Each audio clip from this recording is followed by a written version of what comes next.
என்றும் புலிப்பாணி ஜோதிட தலைப்பை பார்த்து கொண்டிருக்கும் அனைவருக்கும் எனது பணிவான வணக்கம். இன்றைய தினம் நிகழும் மங்களகரமான குரோதி வருடம் ஆடி மாதம் 19ஆம் நாள் ஞாயிற்றுக்கிழமை. நல்ல நேரம் சுப காலை 7:30 முதல் 10 மணி வரை, மதியம் 2 மணி முதல் 4:30 வரை மற்றும் இரவு 9 மணி முதல் 12 மணி வரை. சூலம் மேற்கு, பரிகாரம் வெள்ளம், திதி மாலை 4:44 வரை, அமாவாசை பின்பு பிரதமை, நட்சத்திரம் பிற்பகல் 1:27 வரை, பூசம் பின்பு ஆயில்யம், ராகுகாலம் மாலை 4:30 முதல் 6 மணி வரை, குளிகை நேரம் பிற்பகல் 3 மணி முதல் 4:30 வரை, யமகண்ட நேரம் பகல் 12 மணி முதல் 1:30 வரை.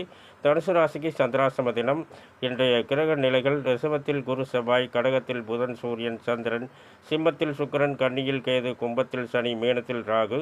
மேலும் விவரங்கள் அறிய என்றும் புலிப்பாணி என்ற ஜோதிட தலைப்பை பாருங்கள். நன்றி, வணக்கம், நல்வாழ்த்துக்கள்.